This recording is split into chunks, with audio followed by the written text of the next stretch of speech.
Eh bien, on va démarrer maintenant ce 61e Performance User Group.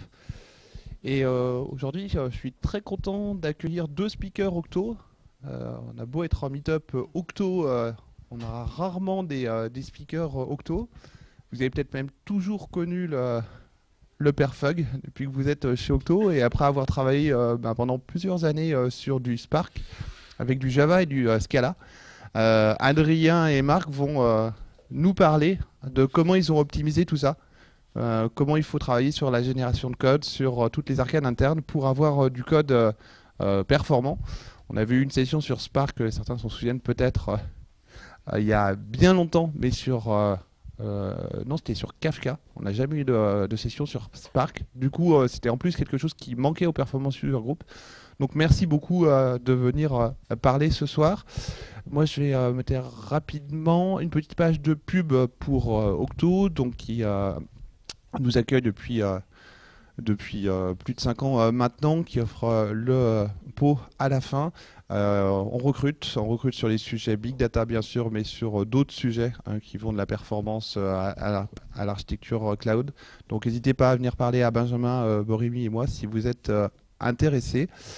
La prochaine session sera le 24 avril. On est encore en train de définir le thème. On vous préviendra sur le site web perfug.github.io, le Twitter ou l'application Meetup lorsque le thème sera défini. Il y avait une demande de faire la session en anglais. Someone speaking English? Yes, no? Il est pas Non. là. Eh ben on peut la faire en français. Adrien, Marc, à vous. Merci. Alors, quelques petites secondes pour rebrancher tout ça.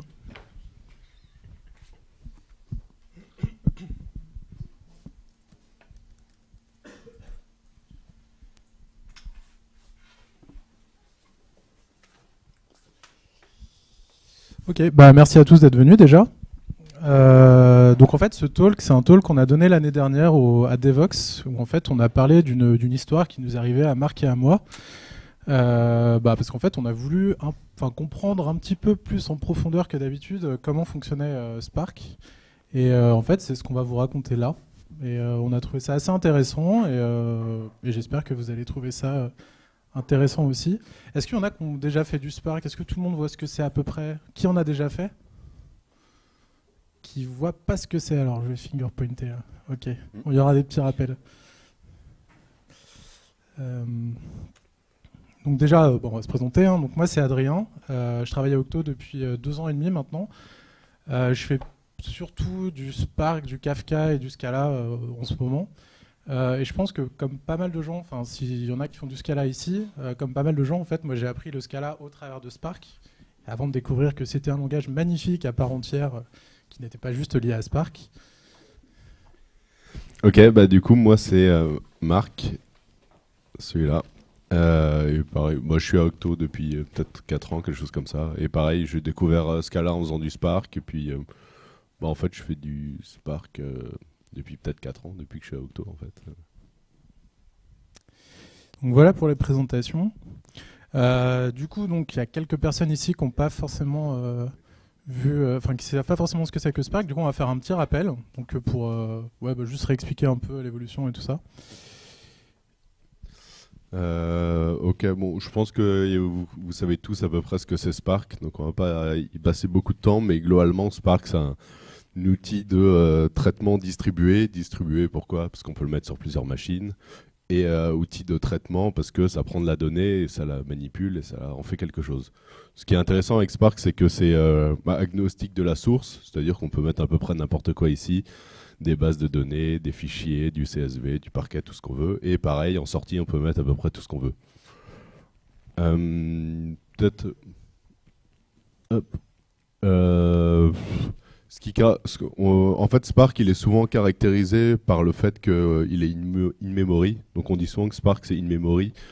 Souvent, c'est en comparaison avec MapReduce, parce qu'il y a des étapes d'écriture dans MapReduce qui se font dans HDFS que Spark ne fait pas, et du coup, ça peut aller plus vite. Donc on considère que Spark est plus performant que MapReduce sur ça.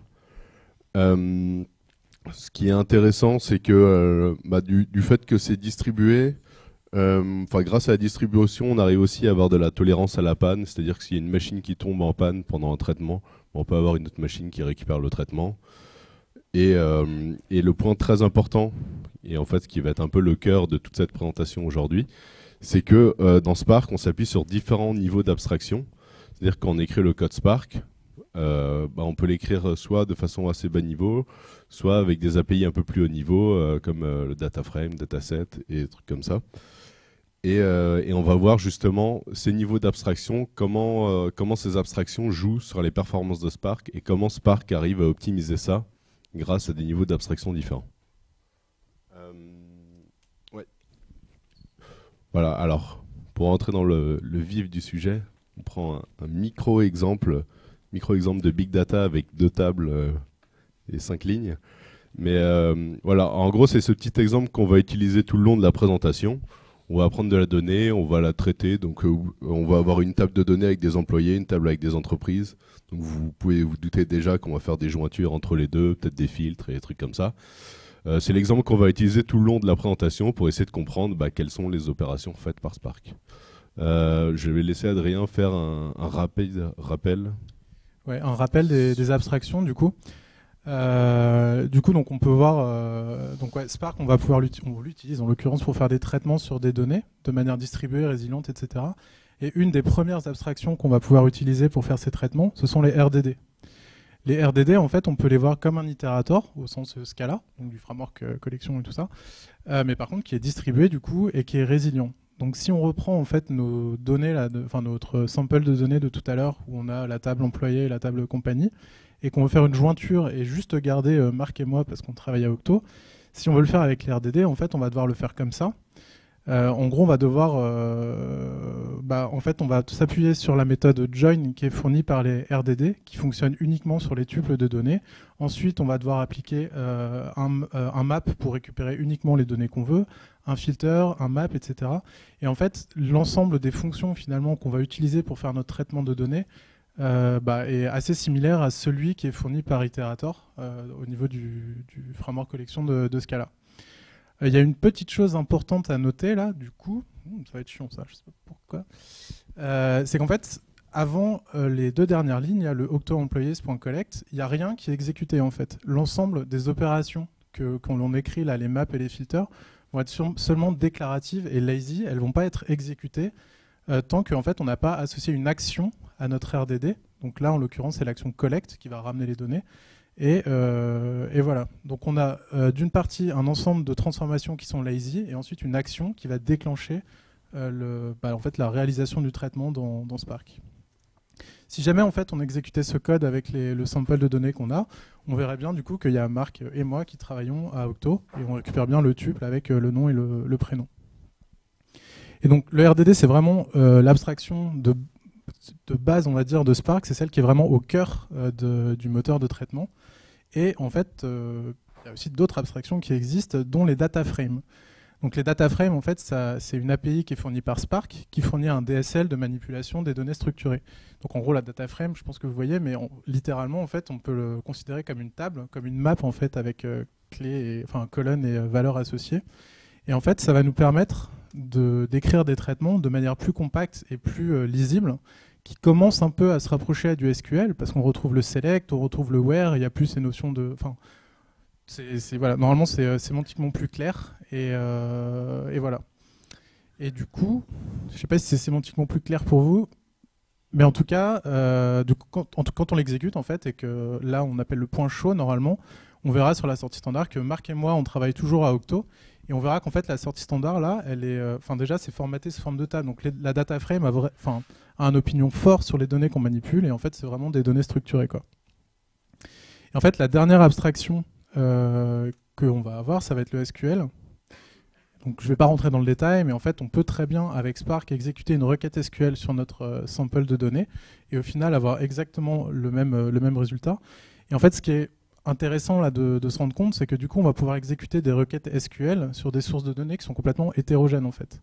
On va pouvoir avoir, là en l'occurrence, nos 2 tables employés et compagnies viennent littéralement de la séquence de d'objets qu'on avait en entrée dans notre sample, mais on pourrait très bien lire une table Oracle, lire une table Hive et faire une jointure. Et ça ne poserait pas de souci parce que justement, Spark fournit toutes les abstractions qui vont permettre d'utiliser du SQL sur ces data sources. Ok, donc avec Spark, vous l'aurez compris, c'est un outil de traitement. Du coup, on va vouloir manipuler de la donnée et souvent, ce qu'on veut, c'est que ces traitements ils soient le plus rapides possible. Donc, c'est en tout cas le but de Spark, c'est de faire des traitements le plus rapides possible. À partir de la version 1.4, donc les développeurs de Spark, ils ont initié un projet qui s'appelle le projet Tungsten et qui a pour but d'analyser les points de contention dans Spark pour essayer de les améliorer, tirer des leçons de tout ça.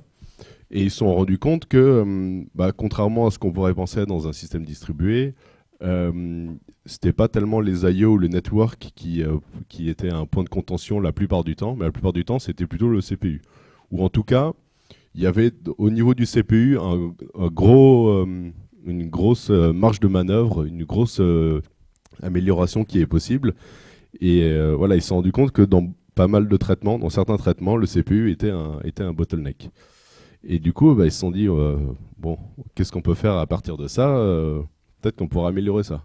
Donc ils ont dit, c'est très simple, on va faire de la génération de code. Comme ça, on va améliorer les performances. Donc avec Adrien, la première fois qu'on a eu ça, on faisait un peu de Spark et on s'est dit, ok, on fait de la génération de code, du coup c'est plus rapide. Je veux bien vous croire, mais j'ai un peu du mal à conceptualiser le truc. Pourquoi, qu'est-ce que c'est déjà, qu'est-ce que je dois faire. Et du coup, avec Adrien, on s'est dit, bon, on va essayer de le faire nous-mêmes. On va construire petit à petit le truc, et puis on va essayer de voir comment ça fonctionne. Donc la première étape, on s'est dit, bon, est-ce qu'on pourrait pas voir déjà ce que ça veut dire faire de la génération de code? Qu'est-ce que ça a de si particulier et comment on le fait? Ouais, donc quand on a commencé en fait à vouloir répondre à cette question de en quoi la génération de code va accélérer les traitements de Spark, on s'est dit, ok, on va générer du code à la volée, le compiler et voir ce qui se passe. Donc de quoi est-ce qu'on parle exactement? En fait, l'idée, ça va être de compiler un code pendant l'exécution, donc au runtime. Et donc concrètement, en fait, on va partir d'une string qui va contenir notre code, littéralement, notre code Java. Et il faut qu'on implémente quelque chose pour récupérer une classe à un moment qu'on va pouvoir ensuite, par réflexion, créer une instance, etc. Donc l'idée, ça va être d'implémenter cette méthode compile qui prend un string et qui retourne une classe. On va essayer, hein. Notre code Java qu'on va vouloir compiler, il est assez simple. En gros, c'est une classe qu'on va appeler Generated_Talker parce qu'en fait, elle est generated et avec une seule méthode qui s'appelle talk qui va afficher hello world. Et en fait, du coup, en fait, c'est tout bête, hein. Ce qu'on a fait, c'est qu'on a pris ce string-là, on l'a écrit dans un fichier, dans le dossier generated sources. Ensuite, en ce cas-là, du coup, on a appelé le process javac, je pense qu'il vous dit un petit peu quelque chose, qui va du coup compiler la classe dans le tmp generated class. Et après, en fait, avec le class loader, l'URL class loader, on va pouvoir charger les classes qui sont présentes dans ce dossier et en fait l'utiliser derrière pour charger la classe generated talker qu'on vient de compiler, faire un new instance et ensuite du coup appeler la méthode talk. Donc d'après vous, qu'est-ce qui se passe en fait si on fait ça? Est-ce que c'était clair déjà un peu tout ça là? Si quelqu'un a une réponse. Sinon, on continue, hein. Est-ce que c'était clair cette histoire de génération de code là? Ok. Peut-être le petit schéma. Ouais. Du coup, les trois étapes importantes, c'est j'écris mon code. En fait, je l'écris dans une string. J'écris mon code dans une string. J'écris cette string dans un fichier. Après, depuis l'extérieur, j'appelle un process qui va compiler ce bout de code. Donc, le compilateur Java classique, c'est Javac. Je compile ça, j'ai un nouveau fichier qui est generatedtalker.class, donc là c'est du bytecode et du coup le bytecode, notre code Java, notre application Java, ou Scala, c'est pareil, est capable de interpréter ce bytecode pour pouvoir faire manipuler ces classes. Ouais. Ouais, il y aurait moyen aussi de passer par ça, ouais. En fait c'était... on a commencé par ça parce que c'était le plus simple pour nous, plutôt que d'aller farfouiller dans le package JDK, machin. Mais effectivement, on aurait très bien pu le faire. Ouais. Et on verra en fait un peu plus tard dans le talk que Spark fait encore d'une autre manière. Mais effectivement, on aurait pu faire comme ça. L'idée du coup là, si on lance tout ça, en fait c'est juste que ça va pas marcher.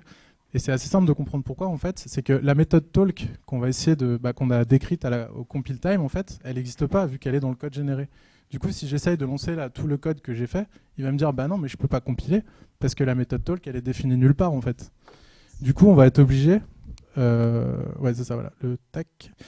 On va être obligé de créer un pont entre le compile time et le runtime en fait. Et pour ça, c'est tout bête. On va créer une interface talker le contrat va être du coup d'avoir la méthode talk. Et du coup faire que ma classe GenerateItTalker implémente cette méthode talk. Donc on va pouvoir récupérer cette méthode talk à la compilation. Et quand on va vouloir récupérer le code qui est généré, on aura juste à caster avec l'interface qu'on a définie. Et si on lance, en fait ça va fonctionner. On aura bien notre Hello World qui a été du coup généré à l'exécution. J'ai perdu mon micro. Ok.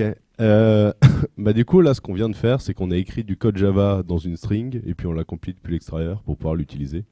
À cette étape-là, on peut se dire pourquoi on a fait ça, pourquoi on n'a pas juste écrit du code Java. Donc, on a réussi en tout cas au runtime à compiler du code Java, donc à faire une compilation au moment du runtime. C'est sympa, mais jusqu'à présent, ça sert un peu à rien. Donc du coup, avec Adrien, toujours dans cette optique de comprendre comment Spark fonctionne, on s'est dit bon, ok, on voit ce que c'est la compilation, la génération de code, mais comment c'est appliqué à Spark et comment comment Spark l'utilise pour que ça améliore les performances. Donc c'est là où notre petit voyage initiatique continue. On s'est dit on va réécrire une petite version de Spark simplifiée. Donc on s'est dit on va réécrire Spark mais avec un minimum de fonctionnalités et on va le réécrire en essayant d'implémenter cette fonctionnalité de génération de code pour essayer de comprendre comment ça fonctionne et voir si ça apporte vraiment quelque chose. Ce code, si ça vous intéresse, il est dans un GitLab Octo public, donc vous pouvez y accéder.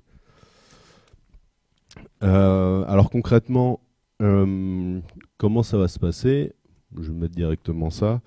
Comment ça va se passer en fait dans notre voyage initiatique? Donc nous, on a écrit on a écrit du code en Scala comme Spark justement, et on a réécrit nos petits morceaux de code pour essayer de comprendre comment ça se passe. Donc en fait, nous ce qu'on veut, c'est on va avoir une requête SQL sous forme de string, et à la fin, ce qu'on veut, c'est un itérateur de row. Donc on va pouvoir manipuler, récupérer toutes les lignes une par une.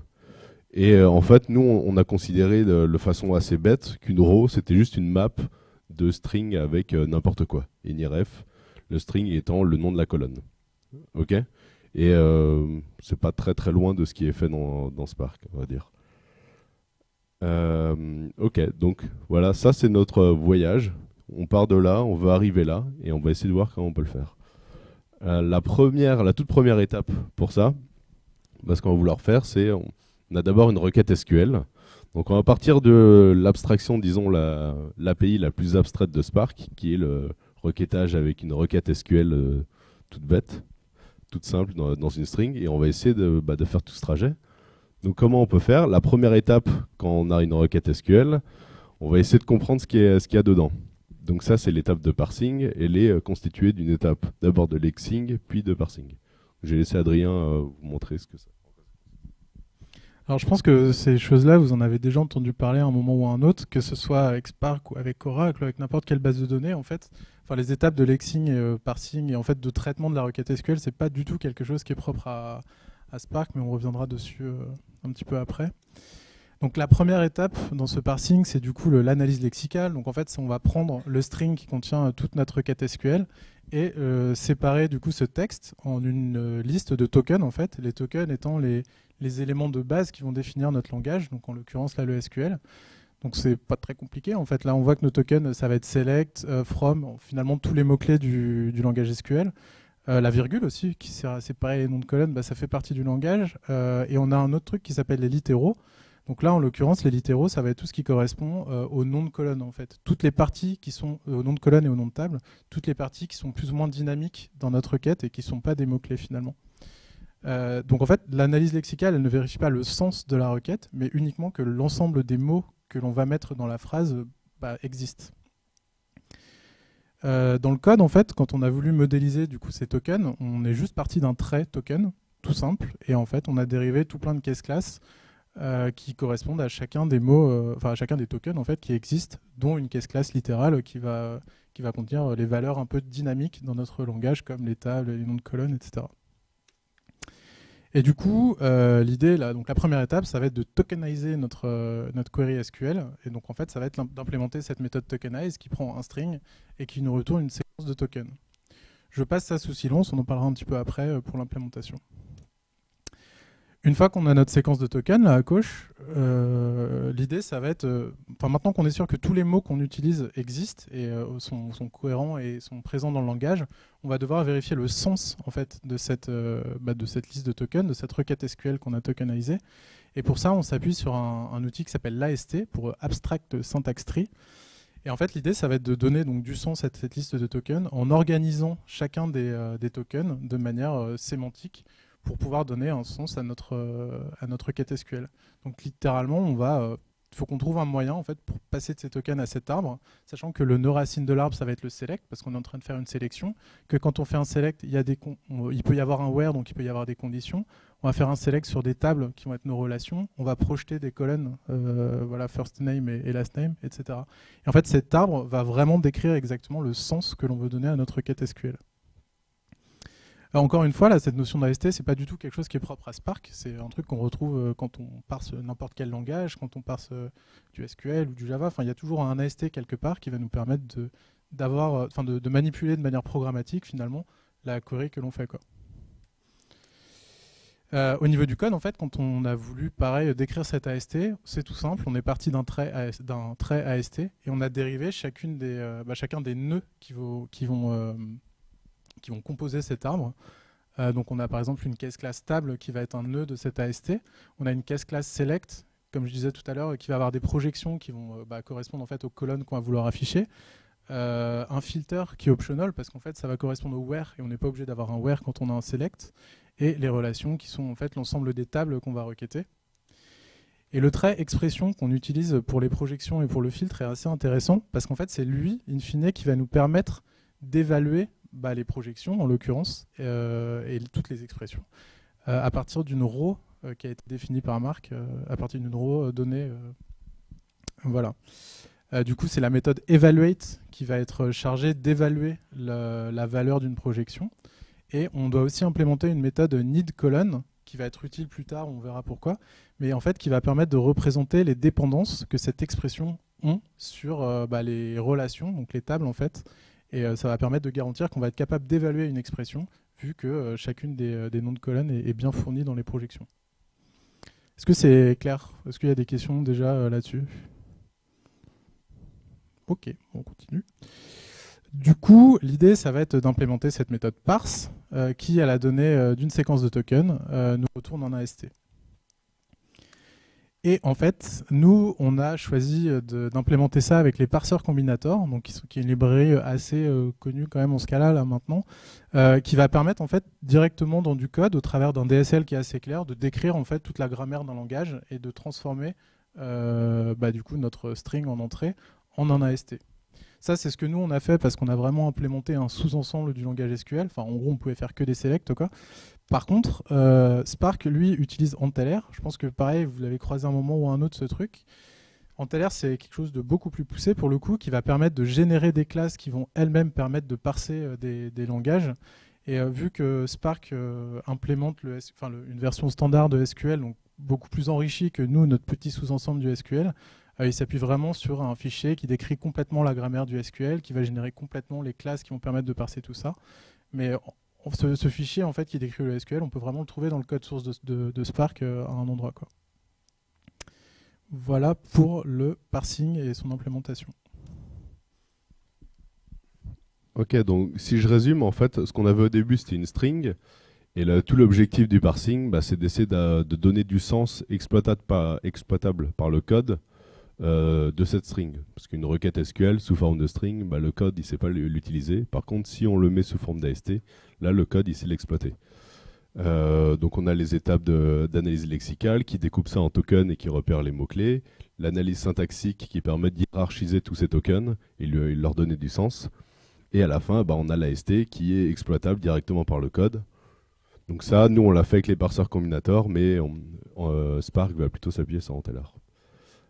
Donc à partir de maintenant qu'on a notre AST, on va passer à la suite, qui sont les plans d'exécution.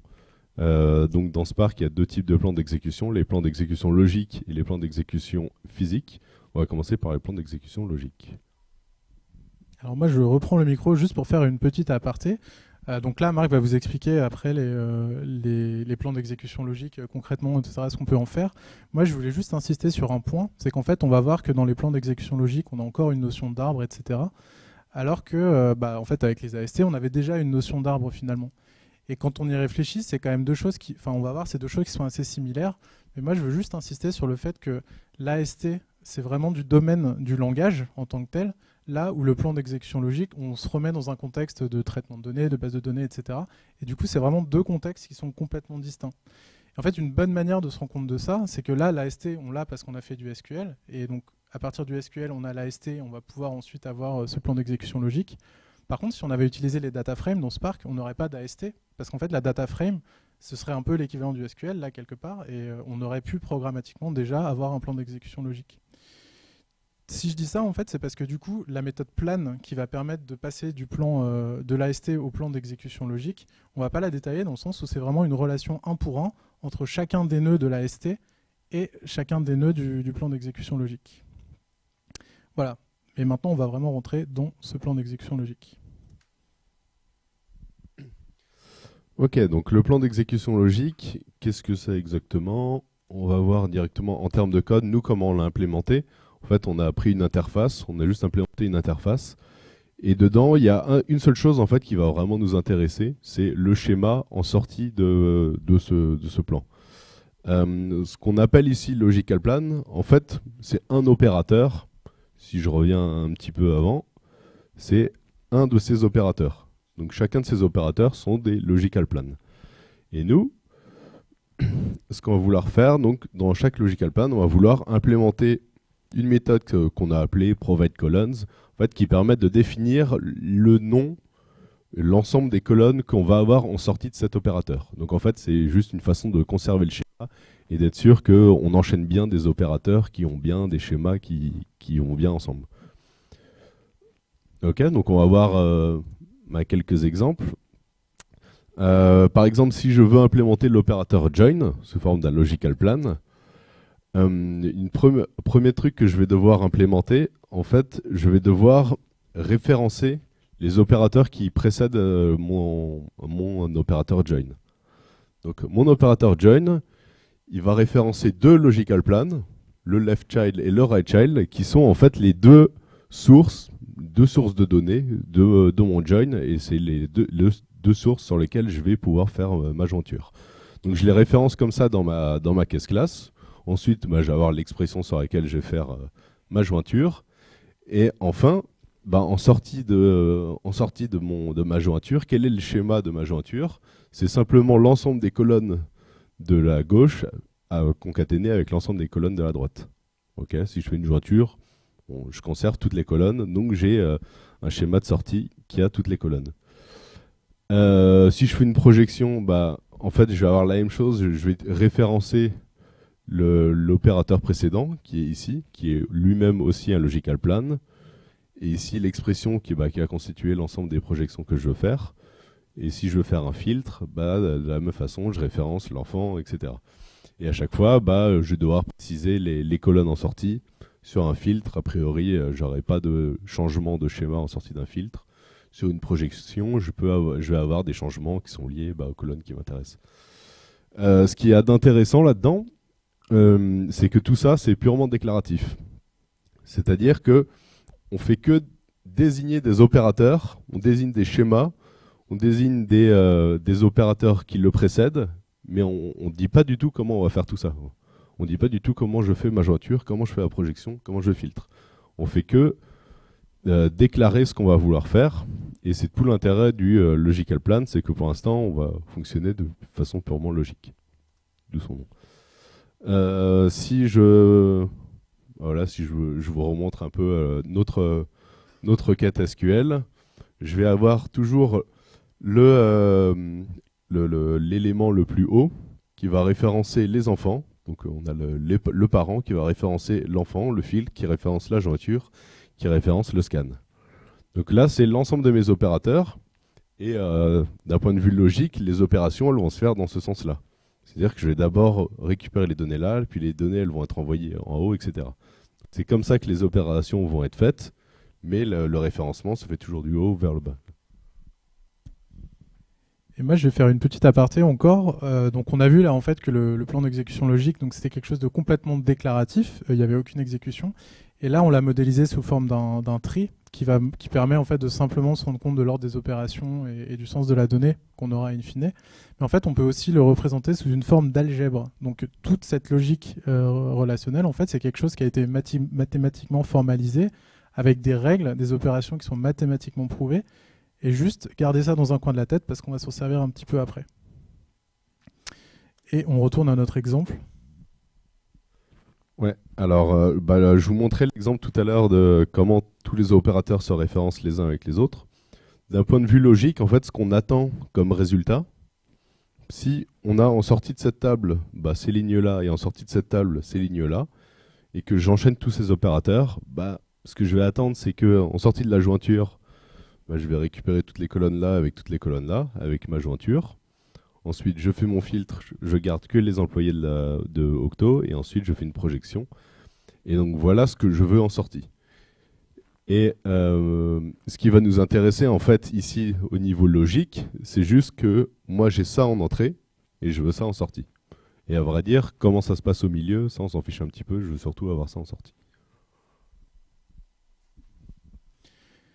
Donc, encore une fois, là, on est toujours au niveau de la déclaration. On n'a absolument pas conscience de la donnée, de comment est-ce qu'on la lit. On sait qu'on a un plan d'exécution logique et qui est purement déclaratif. Mais on peut quand même déjà appliquer des optimisations, et ça tombe bien, vu qu'on est au perfug et tout ça. Donc là, ça tombe plutôt bien. Donc l'idée de l'optimisation, je vous la fais courte, mais ça va être in fine de réduire le temps d'exécution sans pour autant changer le résultat de la requête une fois exécutée. Et tout à l'heure, je vous parlais en fait que le plan d'exécution logique, on pouvait aussi le modéliser sous forme d'algèbre. En fait, on va appliquer ces règles mathématiques qui sont régies par cette algèbre pour justement faire des transformations dans notre arbre qui vont finalement optimiser l'exécution. L'ensemble en fait de ces règles, elles sont appliquées au sein de ce qu'on appelle un rule-based optimizer. Par opposition à un cost-based optimizer qui lui va être au courant de la donnée. Nous on reste purement au niveau de la logique de la déclaration du plan d'exécution. Donc cette méthode d'optimisation, en fait quand on va vouloir la coder, on va devoir implémenter cette méthode optimize qui, à la donnée d'un logical plan, va nous redonner un logical plan qui va être sémantiquement identique, mais cette fois-ci optimisé. Et encore une fois, du coup, on n'a absolument pas conscience de la volumétrie des données qu'on va utiliser dessous. Là, on est purement logique. Et en fait, on s'appuie du coup sur ces règles algébriques-là. Donc par exemple, la première ligne, qu'est-ce qu'elle dit? Elle dit qu'en fait, on enchaîne deux filtres. On a un filtre sur la colonne A où on va garder uniquement les valeurs A. Ensuite, une fois qu'il est fait, enfin c'est l'inverse d'ailleurs, un filtre sur la colonne B, on va garder les valeurs B. Une fois qu'il est fait, on va filtrer ce qui a déjà été filtré avec la valeur A de la colonne A. Et en fait, ça, c'est algébriquement équivalent à juste faire un seul filtre avec un et logique entre les deux conditions de nos deux filtres imbriqués. Et l'idée, ça va être de complètement s'appuyer sur l'ensemble de ces règles algébriques pour optimiser notre plan d'exécution logique, tout en s'assurant que le résultat final soit toujours le même. Donc on reprend notre exemple. Ici, alors ce qu'on vous disait, c'est que les traitements ils vont se faire comme ça, c'est-à-dire on va d'abord appliquer les transformations ici, puis les remonter. Donc ici, on peut voir que y a une optimisation assez simple qu'on peut faire, qui est potentiellement de redescendre le filtre. Pourquoi redescendre le filtre? En fait, la jointure, c'est une opération qui est assez coûteuse, surtout en Spark, parce que c'est distribué, donc ça va impliquer pas mal de réseaux et tout ça. Donc, en fait, si la jointure, on peut la faire sur un ensemble de données qui est réduit, ça va quand même nous arranger. Et le filtre, on sait que de toute façon, il y a un certain nombre de lignes qu'on va filtrer, donc autant le faire le plus tôt possible. Donc, on va mettre le filtre avant la jointure. Comme ça, je vais avoir en sortie de mon filtre un ensemble, un jeu de données qui sera plus petit et sur lequel la jointure va être beaucoup plus rapide. Donc j'ai en fin de compte un nouveau logical plan qui ressemble à ça, qui fait exactement la même chose que ça en sortie, mais qui est un peu optimisé. Donc voilà, ça c'est la version assez simple, un exemple de ce qu'on peut faire comme optimisation.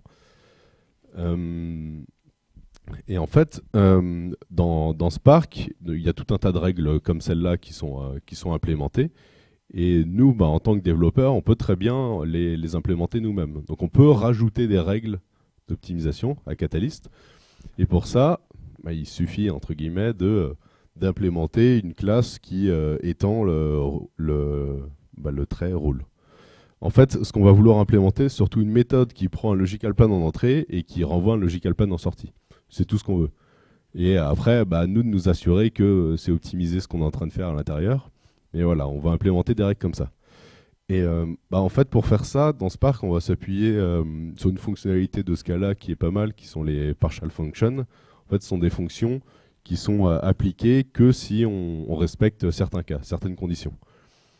Ici, alors ce qu'on va vouloir faire, on va prendre notre logical plan, on va le transformer transform down, c'est-à-dire on va l'appliquer sur l'ensemble de notre arbre, et on va dire quand tu te retrouves dans le cas où il y a un filtre qui référence une jointure, donc ça veut dire que j'ai la jointure puis le filtre, dans ce cas, tu inverses les deux et tu fais une jointure qui référence un filtre, c'est-à-dire je fais le filtre avant la jointure. Et voilà, en s'assurant de bonnes conditions, c'est-à-dire que le filtre, je le mets bien évidemment du bon côté de la jointure et pas du mauvais côté. Voilà. Là, on l'a fait simple, mais globalement, c'est ça l'idée. Et en fait, cette optimisation-là, donc Spark, il y en a beaucoup plus. Nous, on a fait celle... Nous, on a fait celle d'avant là, avec le filter et le join. Mais donc Spark, on fournit beaucoup plus. Et à chaque nouvelle version de Spark, il y a un paquet d'optimisations qui sont livrées aussi.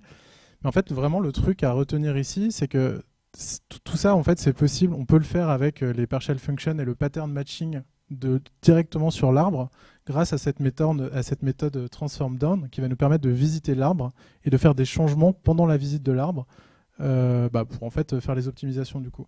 Et cette méthode transform down, elle est fournie par un trait qui s'appelle le trait trinode dans Spark, qui est vraiment au cœur de Catalyst, en l'occurrence, le moteur d'optimisation et d'exécution le moteur d'exécution de Spark, qui fournit aussi les optimisations.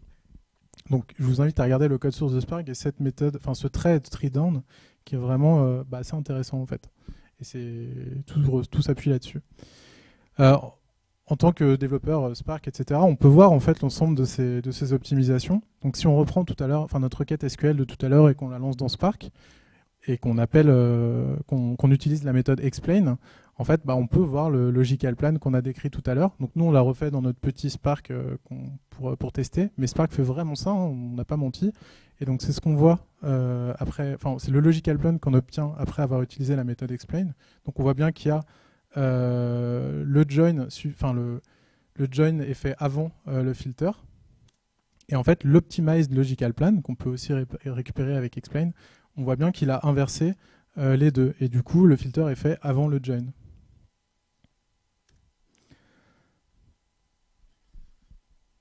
Donc ce qu'on retient de tout ça, c'est que à partir de notre AST, on l'a transformé, l'AST qui était un objet purement du monde langage et tout ça, je veux comprendre le langage. Là, on a construit un logical plan, on est vraiment rentré dans le monde Spark.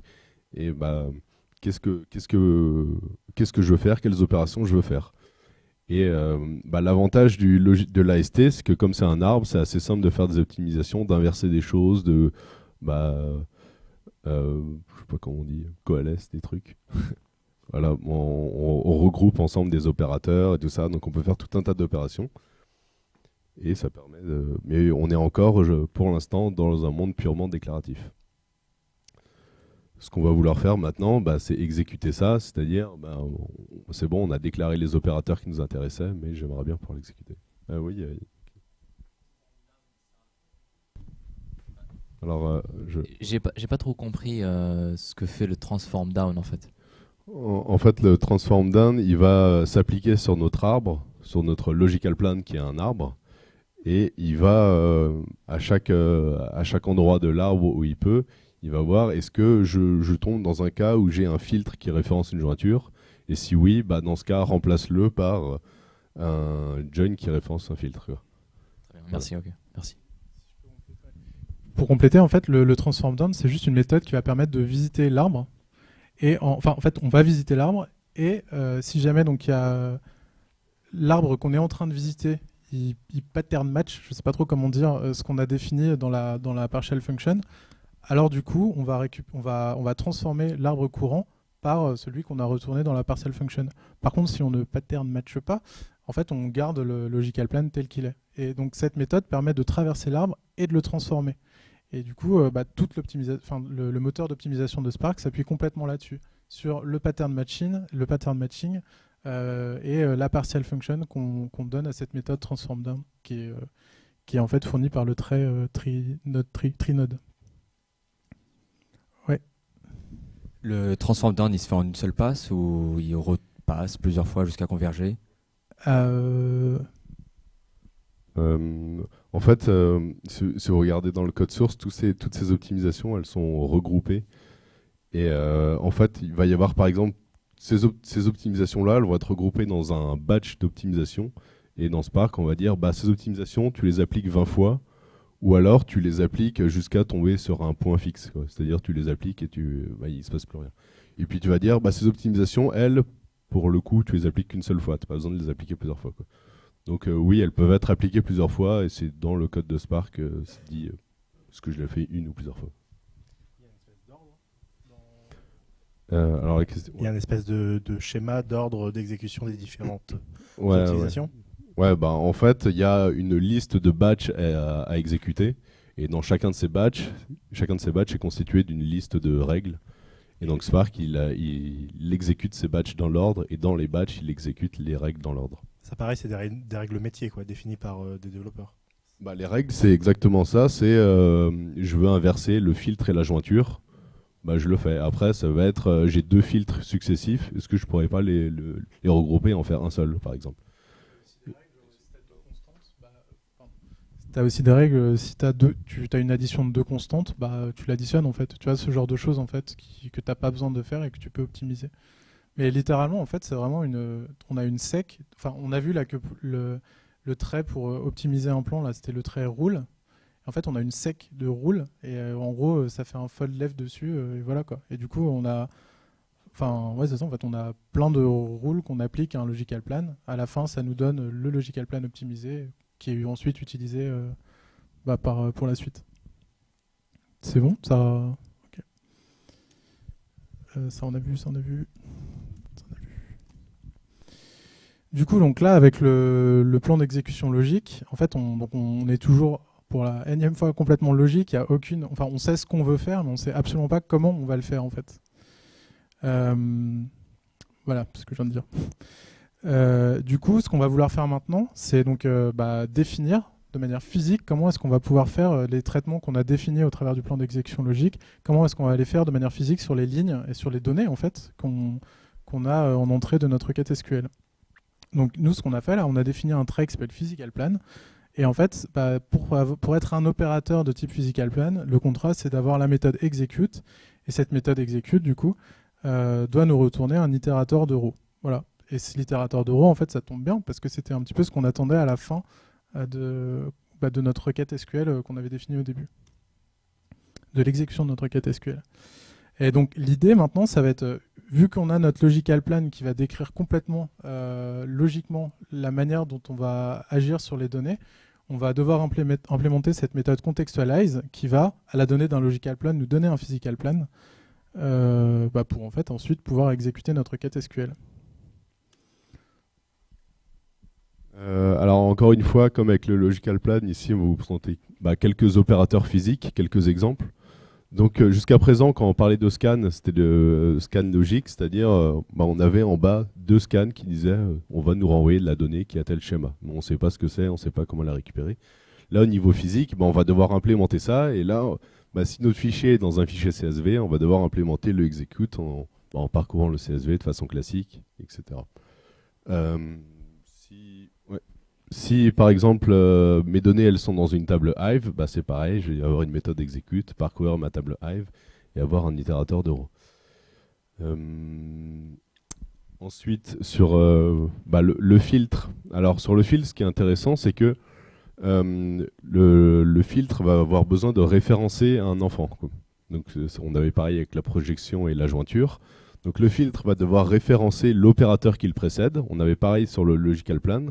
Ce qui fait qu'au moment où je vais devoir implémenter mon execute, ce que je vais faire, je vais d'abord demander à mon enfant d'exécuter, de renvoyer son propre itérateur à lui, et moi je vais continuer toutes mes opérations en sortie de ce que l'enfant avait déjà fait, puisque c'est les opérations qui me précèdent.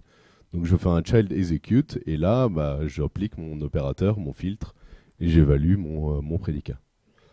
Sur la jointure, c'est pareil, en fait il existe plusieurs algorithmes pour faire des jointures. Un des algorithmes, c'est le nested loop join, qui consiste à parcourir les deux listes. Je fais une jointure dessus. Et pareil, je référence le fils et le père, j'implémente ça. Mais en fait, il existe plusieurs façons de faire des jointures. Et si il se trouve que j'ai un des enfants qui me renvoie une quantité de données qui est très petite, en fait, j'ai peut-être pas besoin de parcourir mes deux listes comme ça à chaque fois, ce qui peut prendre du temps. Je peux la mettre potentiellement en mémoire, mettre la sortie d'un de mes enfants en mémoire, et en fait, c'est comme si j'indexe ma donnée, et après, j'ai plus qu'à parcourir comme si je parcourais une map, en fait. J'ai toute ma donnée qui est complètement indexée. J'ai ma map, je fais mon get avec ma clé, et puis voilà. Donc ça, c'est le broadcast hash join. Et tout ça, c'est des opérateurs physiques qu'on peut mettre en place que si on connaît un peu la donnée. C'est-à-dire, si j'ai des gros volumes de données, je vais pas faire ça. Si j'ai petit volume, je vais le faire. Donc c'est pour ça que là, au niveau de l'implémentation, on appelle ça le physical plan et non plus le logical plan.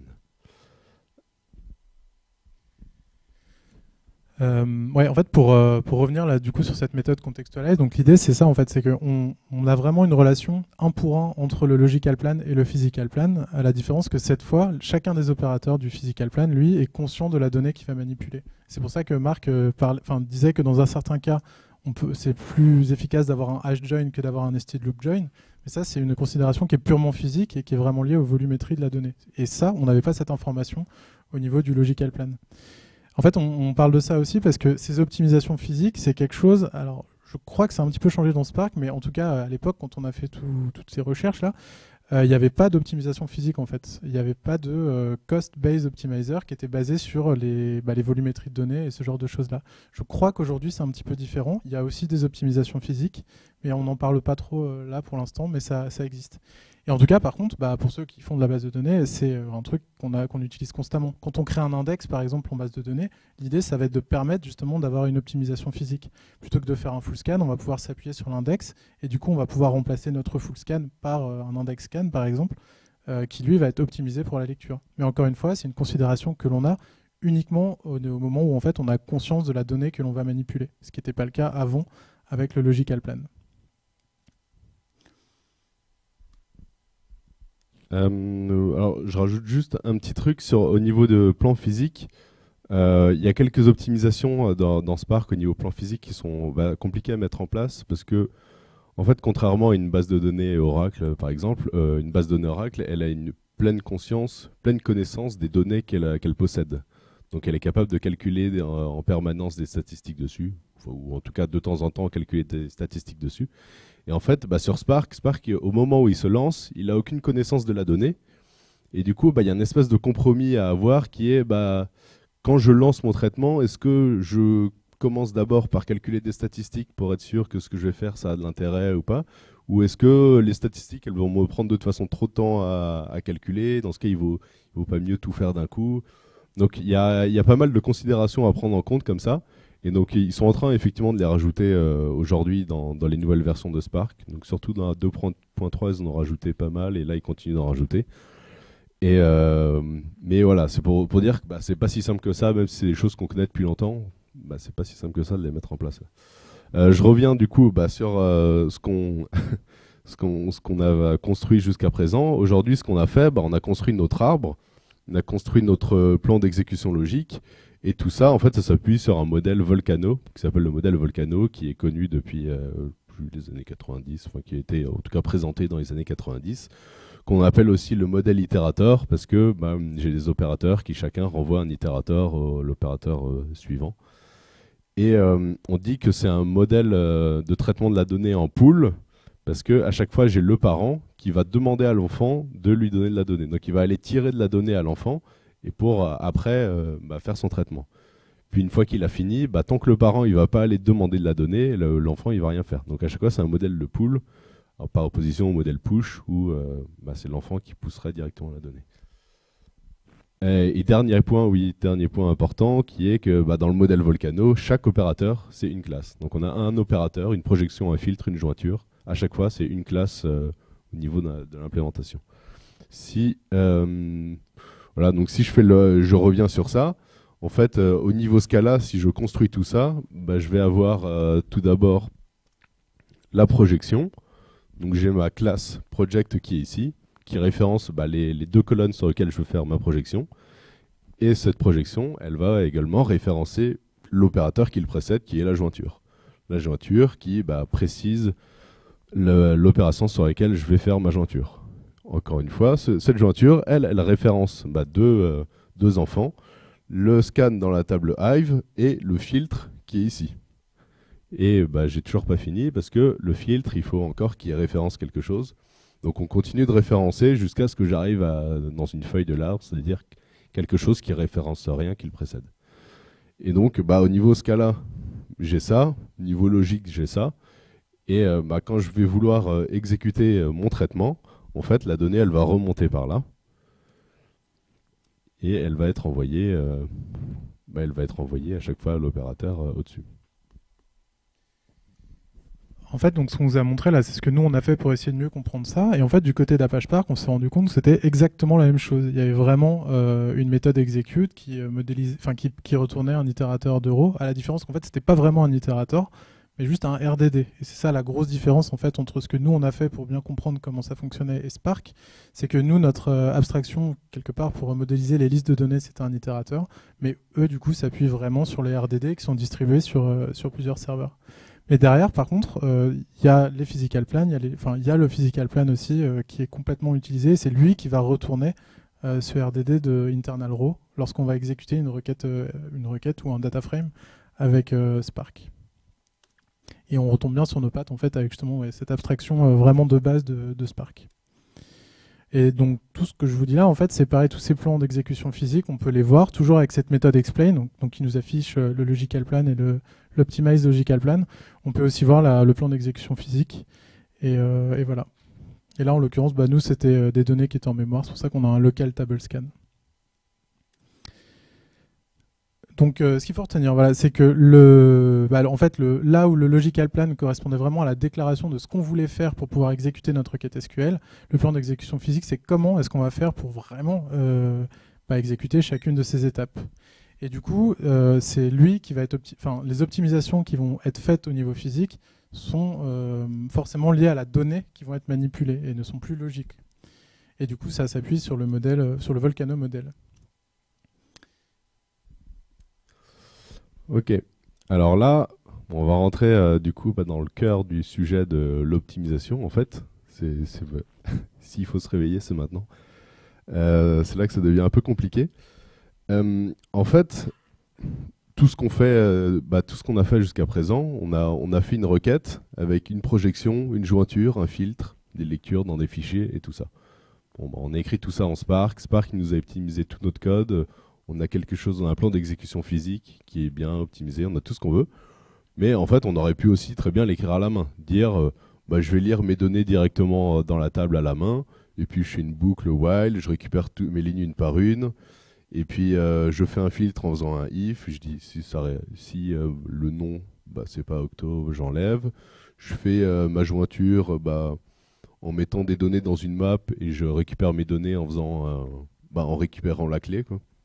Voilà, donc je fais ma jointure directement en allant chercher des données dans une map.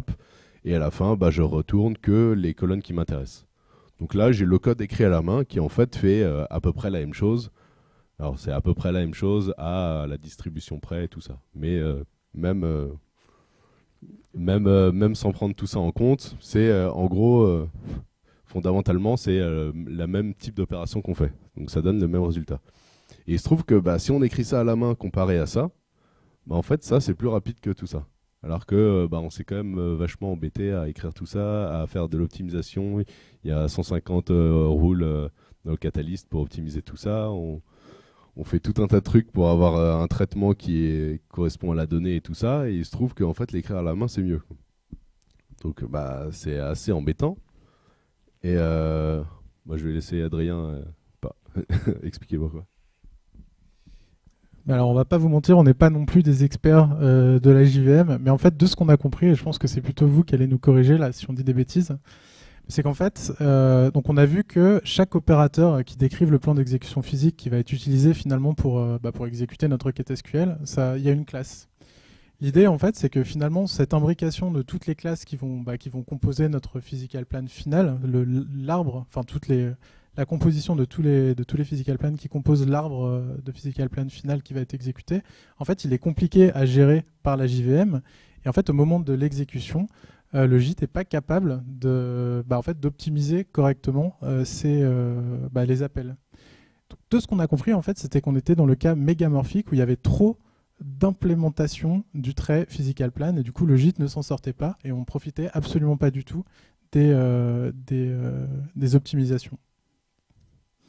Et ça, en fait, le fait de ne pas pouvoir s'appuyer là-dessus, ça fait qu'on casse le pipelining et du coup, on ne peut pas pipeliner l'ensemble des traitements comme il faut, de manière optimisée au niveau du processeur. Et c'est ça, en fait, qui fait qu'on passe beaucoup plus de temps à exécuter une requête SQL via un physical plan, etc., que si on écrivait du code à la main. Donc je me répète, on n'est vraiment pas du tout des experts de ça, mais il y a cet article qui nous a permis un petit peu plus de comprendre le souci et en fait pourquoi ça posait un problème au niveau de Spark. Et l'idée en fait c'est que les gens de Spark qui se sont rendus compte de ce problème, c'est pas, le fait d'avoir plusieurs classes qui implémentent une interface, et ça cause pas des problèmes de performance au quotidien, mais Spark lui manipule des milliards de lignes. Et en fait ce petit chouïa qui prend un petit peu plus de temps, fois les milliards de lignes, c'est ça en fait qui fait que ça prend plus de temps de passer par l'ensemble de ces abstractions plutôt que par écrire du code à la main qui est vraiment destiné à faire ce traitement. Et du coup, en fait, le gros enjeu de Spark, quand on a ça en tête, on va peut-être revenir juste sur ce point-là. En fait, quand on a ça en tête et qu'on se dit c'est moins performant, on se dit en fait ce qui se passe ici, c'est que je vais appeler execute ici et ce execute, il va appeler des execute, le execute de lui, le execute de lui, de lui, de lui et de lui. Donc je fais appel à plein de méthodes pour récupérer mon traitement. Alors qu'en fait, moi ce que je veux, si je pouvais avoir tout directement dans une seule méthode où tout est déjà écrit, donc un peu comme si j'inline en fait directement tout ce que je fais directement dans une seule fonction, une seule méthode, ça irait plus vite. Donc c'est ça ce qu'on voudrait faire, et c'est ça ce qu'ils ont voulu faire les développeurs de Spark. Ils se sont dit j'aimerais bien avoir qu'une seule classe en fait. J'ai plein d'opérateurs, chaque opérateur c'est une classe. Et j'aimerais bien avoir plein d'opérateurs, mais qu'une seule classe. Mais j'ai pas envie que mon gros opérateur, il aille référencer les autres. Parce qu'encore une fois, ce que je vais juste faire des appels de fonctions virtuelles si je fais ça. Donc, alors, peut-être passer... je sais pas si c'est... Ouais, c'est ça. On reviendra après sur ça, du coup. Ce que je voudrais, en fait, c'est une classe qui référence plusieurs classes, mais... qui fait le travail de plusieurs classes mais sans les référencer. Du coup, on peut faire ça avec de la génération de code, d'où ce qu'on a vu au début. En fait, ce qu'on va vouloir avoir, c'est un nouveau physical plan. En fait, c'est ce qu'il y a dans Spark. On va avoir un nouveau physical plan qui va s'appeler, qu'on appelle un whole stage codegen, qui est en fait un opérateur dont le contenu est celui de plusieurs opérateurs. Mais on va vouloir le générer spécifiquement sur notre traitement. Alors si je reviens un tout petit peu en arrière, voilà. Si j'ai mon physical plan qui est comme ça, je vais me dire, est-ce que au lieu de faire le filtre, puis le join, puis le project, si je les faisais tous les trois dans une seule classe, ce serait pas mieux. Donc ce que je voudrais en fait, c'est prendre les trois là et générer une seule classe qui fait ça. Mais du coup, on se rend bien compte que cette classe, c'est une classe qui est complètement custom, quoi. Elle est vraiment spécifique à mon traitement. D'où l'intérêt de faire de la génération de code. Ouais, c'est là où du coup on s'est dit ok, donc en fait si quand ils sont sortis Spark 2.0 ils généraient du code, c'était pour tout ça. Et c'était une petite phrase comme ça dans un post de blog je crois, et en fait ça met en jeu pas mal de choses. Et c'est justement en repartant de la requête SQL et en allant jusqu'à là en fait qu'on a pu comprendre enfin pourquoi la génération de code peut améliorer les performances et enfin quel est l'enjeu par rapport à tout ça et comment est-ce qu'ils ont pu mettre tout ça en place au niveau du code de Spark. Donc en fait ouais, ça va être du pseudocode, mais l'idée, ça va être juste, on a notre opérateur filter. En fait, lui va fournir la partie de code qui correspond. Alors, attendez, c'est pas bon. Ouais, pardon. Quand on va devoir générer notre opérateur, du coup, on va avoir une partie du code qui va être générée. On va dérouler l'ensemble des données en fait qui arrivent de la source. Et en fait, l'opérateur filter, il faut qu'il arrive à nous donner, à nous fournir le code qui va générer en fait pour pouvoir exécuter cet opérateur. Idem, le join, il y a une méthode qui va nous retourner du code Java qu'il faudra insérer dans l'ensemble du code qui va être dans l'opérateur custom final, etc., etc. Quand nous, on a voulu implémenter ça dans notre petit projet, en fait, ce qu'on a fait, et c'est exactement ce que fait Spark en vrai, du coup, on a un trait qui s'appelle Java Code Generation Support et le contrat, du coup, c'est si tu veux profiter de la génération de code, il faut que tu implémentes la méthode doConsumeJavaCode qui va produire le code Java qui va être intégré à l'ensemble du code qui va être généré pour un all stage code gen. Là. Et en fait, ce trait, on s'est dit, c'est un peu un tag finalement. On va prendre les physical planes qui sont capables d'être exprimés sous forme de code généré et les taguer avec ce trait. Et donc, typiquement, le filter. En fait, l'idée, ça va être de fournir le doConsumeJavaCode dont le code Java sera intégré ensuite dans l'ensemble du code. Je ne rentre pas dans le détail du code qui est écrit, mais c'est vraiment, on va écrire du code Java qui va permettre de faire exactement la même chose que ce que l'on faisait uniquement avec la méthode execute de tout à l'heure. Donc si vous êtes familier avec la console Spark, vous avez déjà dû voir des plans d'exécution comme ça dans Spark, des DAG, et voir apparaître des whole stage code gen qui apparaissent au milieu de votre traitement. En fait, c'est ça, c'est les opérateurs qui ont été regroupés en un seul opérateur qu'on a appelé whole stage code generation. Et en fait, tout ce code généré par Spark, tout ça, on peut le voir directement. Donc vous appelez cette méthode. Et Spark, lui, il vous print directement le code que lui, il a généré. Et ce qu'on peut voir, c'est que, en fait, il fait à peu près la même chose que nous. C'est-à-dire qu'il a ce nouvel opérateur. C'est un opérateur qui va implémenter la méthode processNext. Et c'est cette méthode qui va aller à la main, entre guillemets, traiter les lignes une par une. Donc ça écrit un code qui est similaire à ce qu'on aurait fait si on avait écrit les choses à la main. Et après, je ne rentre pas dans le détail non plus du code, mais voilà. Ça ressemble exactement à ce qu'on a fait. Et donc tout à l'heure, en fait, on parlait du coup de la compilation du code généré. Donc nous, pour notre petit test, on s'est basé sur Javac et on aurait pu du coup se baser sur les classes qui sont fournies directement par le JDK. Mais en vrai, Spark, eux, s'appuie sur une librairie qui s'appelle Janino, qui permet en fait de faire la compilation complètement en mémoire. Et en fait, c'est un compilateur in memory en l'occurrence. Je crois qu'il s'appelle ça comme ça. Et c'est une des raisons pour lesquelles Spark génère un code. C'est une des raisons pour lesquelles Spark génère un code Java. Parce qu'en fait, Janino, du coup, c'est un compilateur Java qui est limité à Java 1.7. Donc en fait, le code de Spark qui est généré ne peut fonctionner. Il n'y aura pas de lambda ou de choses comme ça. On est vraiment limité à Java 1.7 qui est limitante par Janino. Du coup, donc, on a vu que la génération de code, que quand Spark générait du code, c'était plutôt pas mal parce qu'on pouvait vraiment profiter des optimisations qui étaient poussées par la JVM et ça permettait du coup d'assurer le pipelining des operations et du coup d'accélérer les traitements. Mais il y a un petit piège avec ça, c'est que du coup, lorsque dans Spark on va utiliser les UDF, les User Defined Function, on va expliquer à Spark comment est-ce qu'on veut de manière custom un peu faire des traitements sur la donnée, mais on n'explique pas à Spark. Oui, mais quel est le code que tu devrais générer si tu voudrais exécuter mon UDF? Du coup, en fait, si on s'amuse à mettre un petit peu trop d'UDF de User Defined Function dans nos traitements Spark, ça risque de casser la génération de code parce qu'en fait, il ne sera pas capable de générer du code à partir de l'UDF qu'on lui a fourni. Je crois qu'il y a des recherches en fait qui sont en train de faire pour voir s'il n'y a pas moyen, dans certains cas, d'essayer de comprendre ce que la personne a voulu faire au travers du bytecode qui est généré par l'UDF. Mais je crois que c'est un peu en mode recherche là pour l'instant. De même, la génération de code, elle fonctionne qu'avec certains opérateurs, que les opérateurs locaux. Et voilà. Donc, si on a des opérateurs qui nécessitent de la répartition réseau, des choses comme ça, parce que Spark est quand même distribué, ça n'a plus de sens en fait là d'avoir de génération de code. Et enfin, ça peut arriver que en fait, le code généré ne fonctionne pas. C'est rare, mais quand ça arrive, c'est un peu difficile à débugger. Et voilà, il faut le savoir. Mais du coup, il est possible aussi juste de désactiver la feature et de continuer sans ça. Donc voilà, on a enfin notre réponse sur la génération de code. Ah oui, j'ai une question. Je vais la répéter au pire. Je vais la répéter la question si besoin.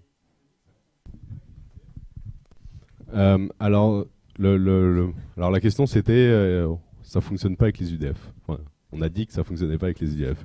Ouais, c'est ça. Les UDF impliquent de sortir de Catalyst ?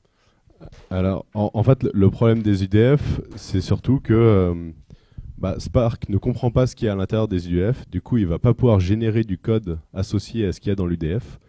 Donc il va devoir faire un appel à une fonction virtuelle qu'il ne connaît pas. En fait, il fait appel à une fonction, mais il ne sait pas ce qu'il y a dedans. Donc encore une fois, on casse un peu le pipelining parce qu'on fait appel à une fonction que Spark ne peut pas générer. Mais en fait, le code sera quand même généré, mais il ne sera pas aussi optimisé que si ça avait été avec une fonction pas user-defined.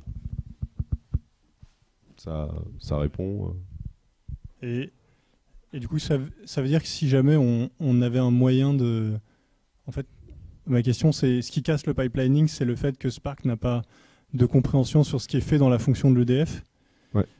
Et il n'a pas cette compréhension-là parce que la fonction de l'UDF ne s'exprime pas en termes de logical plan. C'est ça ? Il ne s'exprime pas en termes de... En fait, il s'exprime en termes de code, en code compilé, mais pas sous forme de string, qui est un bout de string que Spark va pouvoir intégrer dans le code généré, en fait. Spark, il ne sait pas générer la string équivalent à cette même fonction. Mais cette string, c'est ce qui parle à Catalyst ?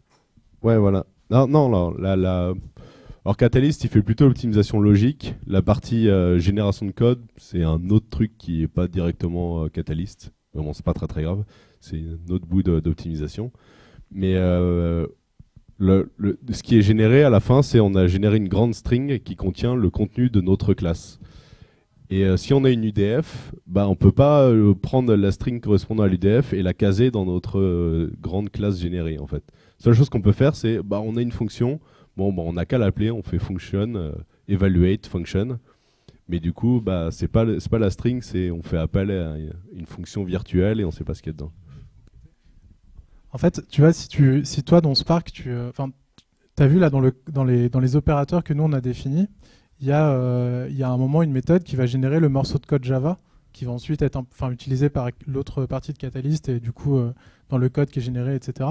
Mais toi, en fait, dans Spark, quand tu définis une user-defined function, tu vas la faire en ce cas-là. Mais nulle part, en fait, tu parles de Java où tu as un string qui va correspondre au code Java qui devrait être généré. Donc en fait, ton UDF, on ne va pas être capable de générer du code à partir du code que toi, tu as écrit pour décrire ton UDF. Du coup, Spark, lui non plus, en fait, il va pas être capable de générer du code à partir de ça. Donc, en fait, on sort du code généré, on revient dans ton UDF que tu as défini en ce cas-là, et ensuite, on pourra peut-être repasser dans le code qui est généré par Spark. En fait, ça marche, il n'y a pas de souci. C'est juste que on casse le pipelining, et du coup, les traitements peuvent être... tu peux perdre en efficience de traitement, quoi. Ça répond à ta question ou pas ? Totalement.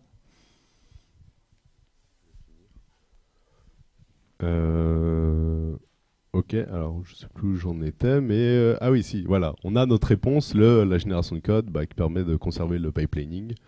Et en fait, si vraiment vous avez envie de jouer avec ça, vous en tant que développeur, vous pouvez même aller jusqu'à implémenter votre fonction et implémenter cette fonction do Java consume et écrire vous-même quel est le code qu'il faudrait écrire. Mais alors là, si vous avez un problème de compilation au moment du runtime, c'est votre problème, quoi. Donc il vaut mieux utiliser les fonctions déjà implémentées par Spark. Mais si vraiment vous savez ce que vous faites, vous pouvez le faire, quoi.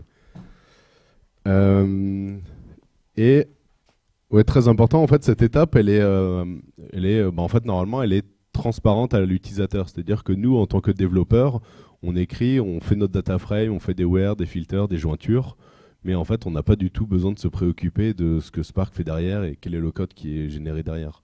Ce code, on le fait apparaître si vraiment on a envie avec les méthodes qu'on a définies avant, mais on n'en a pas du tout besoin. Donc voilà, pour résumer, voilà l'ensemble des étapes par lesquelles on est passé.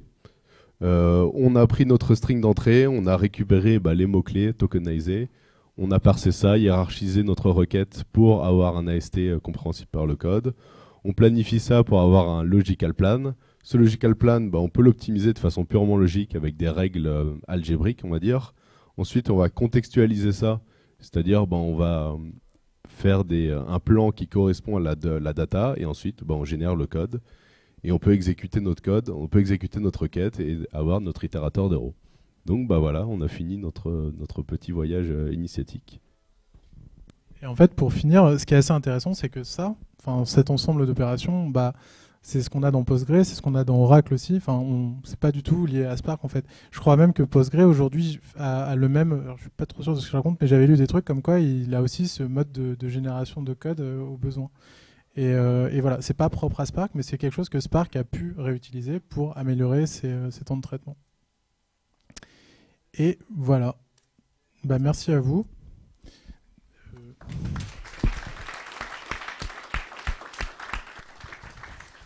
Il y a quelques références, on n'a peut-être pas toujours été très clair, donc n'hésitez pas à vous référer aux articles de blog qu'on avait écrits pour essayer de comprendre tout ça.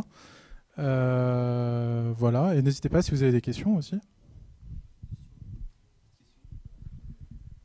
Donc justement, tu parlais du fait que les bases de données mythiques comme Postgre implémentent déjà un peu toutes ces logiques. Comment ça se fait que Spark ne peut pas reprendre ces logiques? On le fait par exemple pour la grammaire SQL, on reprend, je ne sais pas laquelle. Ouais. Pourquoi il n'y a pas moyen de récupérer toutes les optimes logiques ou même physique, ça va être plus compliqué vu qu'on est en display. Alors, je pense que je peux à moitié te répondre. Il y a, si je dis pas de bêtises, il y a un projet d'Apache là qui s'appelle Graphite, ou je sais plus c'est dans Calcite, voilà, c'est Apache Calcite, qui est en fait un moteur SQL qui va être utilisé par pas mal de trucs. Donc je me souviens plus, Presto je crois qui utilise Calcite. Et il y a pas mal de projets qui utilisent ce truc là, donc il y a déjà eu un effort d'harmonisation, je sais pas trop comment dire, du moteur SQL. Ensuite, le truc des optimisations, donc tu as raison, on pourrait partir de Postgre et les mapper. Après Spark, le truc aussi, c'est que c'est pas une base de données, en même temps c'est un moteur de traitement, donc c'est aussi d'autres considérations. Et en plus de ça, en fait, je pense que c'est quand même vachement compliqué de faire des optimisations du logique, en fait. Donc là, sur Postgre, ça va bien parce que c'est local, c'est tout sur la même machine, et Spark a aussi d'autres considérations à prendre en compte qui sont pas forcément les mêmes que celles de Postgre. Et voilà. Ça répond à ta question ? En fait, par rapport à l'optimisation du plan physique, c'est à partir de quelle version de Spark que ça existe? Est-ce que vous savez ça? Alors, l'optimisation, en fait, le passage de scan to CSV scan, par exemple, ça y est depuis toujours, parce qu'on a toujours besoin d'avoir le plan physique.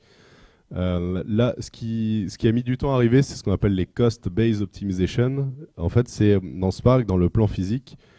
Ce que fait Spark, c'est qu'il va générer plusieurs plans physiques et il va définir des métriques pour essayer de déterminer lequel de ces plans est le meilleur, quoi. Donc, je sais pas, il a des heuristiques ou des trucs comme ça. Alors, je n'ai pas bien le détail. Et ça, je crois que les premiers, ça doit être autour de 2.2, quelque chose comme ça, quoi. 2.2, 2.3. 2.3, c'est là où j'ai vu le plus de trucs apparaître. Ok, très bien. Juste pour compléter par rapport à ça, en fait, c'est sur Oracle, par exemple, je pense que tu as déjà entendu parler des statistiques. En fait, les statistiques, c'est ça qui va guider, au niveau de l'optimisation du plan d'exécution d'Oracle, il va se baser sur les statistiques pour avoir le meilleur plan d'exécution physique possible derrière. Les statistiques, en fait, c'est justement lié à la connaissance de la donnée, c'est dont on parlait tout à l'heure.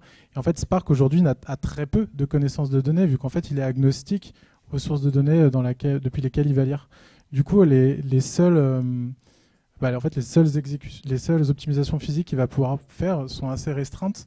Et ça va être que s'il a de la donnée en mémoire ou des fichiers locaux ou des trucs comme ça, quoi. Mais dès l'instant qu'il va agir sur des data sources sur lesquelles il a pas autant de contrôle ou pas autant de visibilité qu'il faudrait pour faire une optimisation, il est très limité en fait. Ok, et ça serait pas bien de mettre un système de cache sur nos sources? Comme ça, en fait, ça sera beaucoup plus rapide, non? Ah, bah, ouais, mais après, tu auras d'autres soucis. Bah, en fait, le cache, ça va dépendre de ta source de données, quoi. Alors dans Spark, il y a des trucs pour pouvoir cacher de la donnée si tu fais plusieurs fois le même traitement. Après, les sources de données, il y a pas mal de trucs qui se font pour essayer d'avoir une surcouche. Alors souvent, Spark, ça s'exécute sur HDFS, par exemple. Il y a des gens qui créent une espèce de surcouche. Il y a par exemple, comment ça s'appelle? Ignite, non, je crois. Quelque chose comme ça, qui est une espèce de surcouche où tu peux accéder plus rapidement à la donnée. Enfin, voilà. Très bien, ça marche, merci.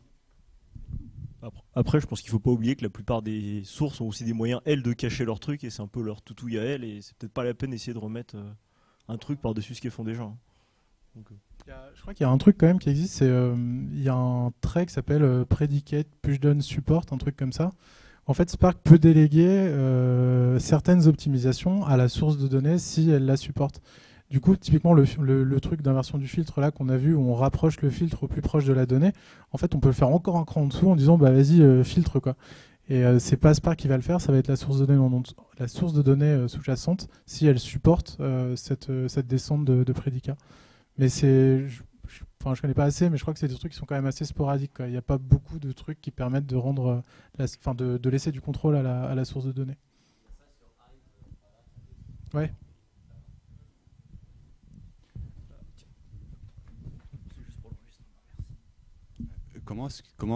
Si Spark n'a pas connaissance de la donnée sous-jacente, comment il se débrouille pour les optimisations où on réordonne des joins? C'est une excellente question. Bah, alors en fait, justement, bah, ça c'est typiquement une des cost-based optimization qui a été rajoutée très récemment. Alors tu peux voir dans leur code source, ils mettent un lien vers un article académique qui explique comment ils font les optimisations. Mais concrètement, si tu veux pouvoir optimiser ça, le seul moyen, c'est ce que fait Spark. En fait, il fait un premier job où il va lire la donnée, il calcule des statistiques et ensuite il exécute ton job à toi. Ce qui fait que parfois, quand tu exécutes, surtout dans les nouvelles versions, quand tu exécutes un job Spark, bah, tu peux en voir deux apparaître alors que tu as fait juste un show ou un truc comme ça, quoi.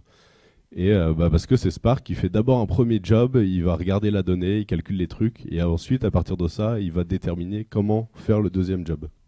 Mais ça implique qu'avant ça, on pouvait avoir une jointure genre de 10 millions de lignes, et ensuite une jointure de une ligne, et tout le premier travail était pour rien, quoi. Ça me surprend, mais c'est peut-être... Avant ça, c'est-à-dire avant qu'il y ait ces optimisations-là. Ouais, c'est ça, si on réordonne mal, on a des trucs un peu pourris, quoi. Alors toi, tu parles du cas où il y a plusieurs jointures d'affilée, par exemple. Ouais. Alors quand il y a plusieurs jointures d'affilée, justement, bah, c'est un peu compliqué.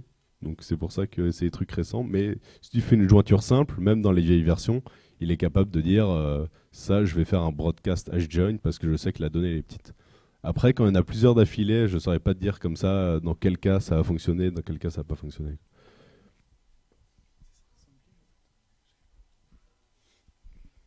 Vous avez d'autres questions? Dans le cas du modèle Volcano, donc sans génération de code, pour les UDF, comment ça se passe à l'intérieur de Spark? Il prend les UDF et il les compile déjà? Enfin, il y avait déjà de la compilation avant d'avoir le Wall Stage Generation? En fait, pour Spark, une UDF, c'est quand on définit une UDF, pour lui, ça va juste être une nouvelle classe qui étend expression et qui implémente la fonction evaluate. La fonction evaluate qui est un truc qui prend une row en entrée et qui renvoie une nouvelle row en sortie. Donc il va juste mapper ta fonction directement dans la classe, dans une expression, quoi. Ouais, bah après il l'intègre dans ton arbre et après bah, il peut l'optimiser comme tu veux. Mais ouais, c'est ça. Enfin, c'est toi qui la compile avec SBT, quoi. Ton UDF, elle est compilée en Scala. Derrière, à un moment dans le code, tu as dit, bah, j'enregistre cette UDF pour que, je sais pas, ton UDF, elle s'appelle Toto. Bah, à un moment, tu dis, bah, quand dans le SQL, j'appelle la fonction Toto, en fait, il faut que tu appelles cette fonction-là que moi j'ai définie. Mais tout ça, ouais, c'est compilé. Enfin, tu l'as fait c'est dans ton projet, tu as compilé. Et du coup, tout se passe au niveau de la JVM, quoi.